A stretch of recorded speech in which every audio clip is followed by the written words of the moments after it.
astounding claim from the Pentagon. U.S. military officials claim that American airstrikes have killed more than 26,000 ISIS terrorists since 2014.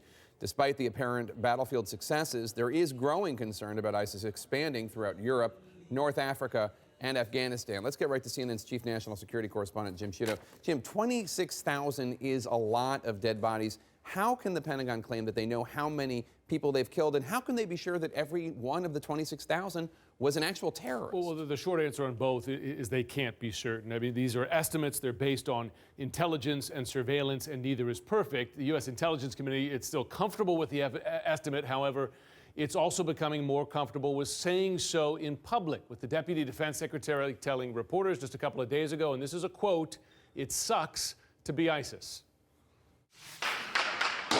Iraqi security forces fight house to house to retake the city of Heat, northwest of Ramadi, from ISIS control.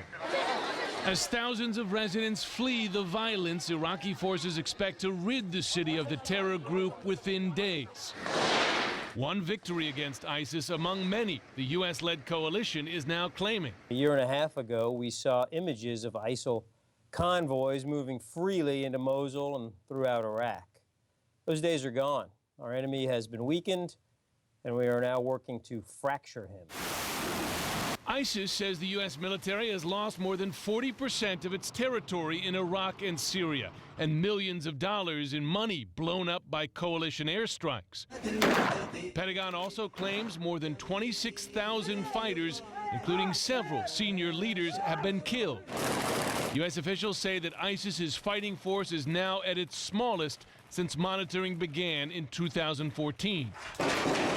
Still, the terror group remains active. In Syria Tuesday, ISIS fighters claimed control of a Palestinian refugee camp. And there are growing fears that as ISIS is pushed back in its strongholds in Iraq and Syria, the group will launch even more terror attacks abroad, following their recent strikes in Brussels and Paris. We must work to prevent the spread of violent extremism in the first place, to stop the recruitment, the radicalization, and the mobilization of people, especially young people. Attempting to rally its supporters, ISIS's propaganda magazine praising the cell responsible for the Brussels and Paris attacks.